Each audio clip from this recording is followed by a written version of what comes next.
নমস্কাৰ ফেসবুক লাইভৰ এই অনুষ্ঠানলৈ মই আপোনালোক সকলোকে আমন্ত্ৰণ কৰিছো মাত্ৰ দুটা সৰু খবৰ দিবলৈ আপোনালোকৰ মাজলৈ আহিছো আপোনালোক সকলোৱে বিশেষকৈ আমাৰ যুৱ বন্ধুসকল অত্যন্ত উৎকণ্ঠাৰে সৈতে অপেক্ষা কৰি আছিল যে পুলিচৰ কনিষ্টবল সকলৰ নিযুক্তি কেতিয়াৰে পৰা হ'ব বা কোন দিনাখন হ'ব মই যতে মিটিংলৈকে যাওঁ তাতেই মোক সুধে যে মামা আমি পুলিচৰ ইন্টাৰভিউ পাস কৰিলো আমি এপইন্টমেন্ট লেটাৰ কেতিয়া পাম মই আপোনালোকক আজি জনাব খুজিছো যে আপোনালোকৰ উৎকণ্ঠাৰ অন্ত পৰিলে 3 তাৰিখে গুৱাহাটীত আমি আপোনালোকক নিযুক্তি পত্ৰ বিতৰণ কৰিম যিসকলে পুলিচ কনিষ্টবল বা কমান্ডো এবি ইউবি এসআই যিসকলে পৰীক্ষাত উত্তীৰ্ণ হৈছিল সকলোকে আমি 3 তাৰিখে নিযুক্তি পত্ৰ দিম আপোনালোক নিযুক্তি পত্ৰ লবলৈ গুৱাহাটীলৈ আহিব লগত দেউতা মা বা মাৰ এজনক লৈ আহিব কাৰণ আপোনালোকৰ এই সাফল্যৰ দিনটোত লগত দেউতা বা মাক আপোনালোকে লৈ আহিলে তেওঁলোকেও ভাল পাব আৰু আপোনালোকেও আনন্দ অনুভৱ কৰিব মই সকলো মোৰ অতি মৰমৰ ভাগিন সকলক যিসকলে পৰীক্ষাত পাস কৰিছে সকলোকে নহয় যিসকলে পৰীক্ষাত উত্তীৰ্ণ হল তেওঁলোকক নিযুক্তি পত্ৰ লবলৈ মই 3 তাৰিখে আকৌ এবাৰ নিমন্ত্ৰণ জনালো এতিয়া সকলোৱে ভাবিব যে মই এডিআৰিত পৰীক্ষাত পাস কৰি আছো মই হেলথত পাস কৰিছো এগ্ৰিকালচাৰত মই পাস কৰি আছো আমাৰ নিযুক্তি পত্ৰ কেতিয়া পাম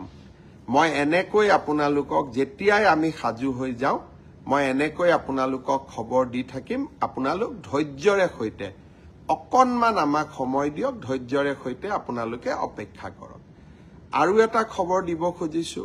ইতিমধ্যে আমাৰ মেট্ৰিক পৰীক্ষাৰ দিন ঘোষণা কৰা হৈছে আমি এটা আঁচনি আপোনালোকৰ বাবে আগবঢ়াই দিছিলো যাতে মেট্ৰিক পৰীক্ষাৰ যিসকলে মেট্ৰিক পৰীক্ষাৰ সন্মুখীন হ'ব তেওঁলোকে যাতে কিতাপ এখন কিনিব পাৰে পেন এটা কিনিব পাৰে কলম এটা কিনিব পাৰে গাখীৰ এগিলাস খাব পাৰে অলপমান নোটৰ বহি এখনো কিনিব পাৰে সেইভাবে আমি প্ৰতিশ্ৰুতি দিছিলো যে আপোনালোকক আমি মেট্ৰিক পৰীক্ষা নোহোৱালৈকে মাহত 300 টকাকৈ দি থাকিম এইবাৰ প্ৰায় 4,25,000 ছাত্ৰ ছাত্ৰীয়ে 28 তাৰিখে শিক্ষামন্ত্ৰী ৰণোজ পেগু ডাঙৰীয়াৰ সৈতে আপোনালোকক নৱেম্বৰ মাহৰ 300 টকাটো মুকলি কৰি দিম তাৰ পিছত ডিসেম্বৰত পাব জানুৱাৰীত পাব ফেব্ৰুৱাৰীত পাব প্ৰত্যেক মাহতে 300 টকাকৈ আপোনালোকে পাই থাকিব তৃতীয় আৰু এটা খবৰ দিব খুজিছো বিটিসি নিবাসী সকলে বা বিটিসিত বাস কৰা ৰাইজে প্ৰায়ে আমাক সুধি থাকে যে আমি অৰুণোদয় কেতিয়াৰ পৰা পাম আমি বিটিসিত অৰুণোদয় তালিকাখন প্ৰায় সম্পূৰ্ণ কৰিছো অহা 12 তাৰিখে 12 ডিসেম্বৰ তাৰিখে কোকৰাঝাৰত মই যাম হাগ্ৰামা মহিলাৰী ডাঙৰীয়াও থাকিব আমাৰ মন্ত্ৰী বিধায়ক সকলো থাকিব 12 তাৰিখে আমি বিটিসিৰ অৰুণোদয় আঁচনিটো আৰম্ভ কৰিম আপোনালোক সকলে উপকৃত হ'ব আজি বহুত দীঘলীয়াকৈ ক'ব খোজা নাই বিধানসভা চলি আছে সেইকাৰণে মই ৰাজনৈতিক কথা বতৰা আজি আপোনালোকক ক'ব খোজা নাই চৰকাৰখনে বিকাশৰ কাম কৰি আছে উন্নয়নৰ কাম কৰি আছে আৰু আমি আপোনালোকৰ কাৰণে নিৰন্তৰ কাম কৰি থাকিম বিধানসভাও আপোনালোকে চাই থাকিব যোৱা কালিও মোৰ বক্তব্য আছিলে তাকো আপোনালোকে নিশ্চয় শুনিছে বিশেষকৈ এই বিধানসভাতে চাহ বাগিচাৰ শ্ৰমিকসকলক আমি মাটিৰ অধিকাৰো দিম সেই কাৰণে এইকেদিন বিধানসভাত আহিবলগীয়া আইনবোৰ আপোনালোকে মিডিয়াৰ জৰিয়তে সোশ্যাল মিডিয়াৰ জৰিয়তে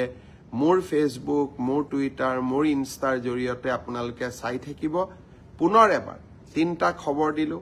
পুলিচৰ চাকৰি 3 তাৰিখে এপইন্টমেন্ট লেটাৰ দিম 28 তাৰিখতে মেট্ৰিকৰ কেণ্ডিডেটসকলে মাহত 300 টকাকৈ পাব আৰু 12 ডিচেম্বৰৰ পৰা BTC-বাসী ৰাইজে অৰুণোদয় পোৱা আৰম্ভ কৰিব। আকৌ এবাৰ আপোনালোকক ধন্যবাদ জনালো মোৰ লগত সংলগ্ন হোৱাৰ বাবে। বহুত বহুত ধন্যবাদ। শুভৰাত্ৰি।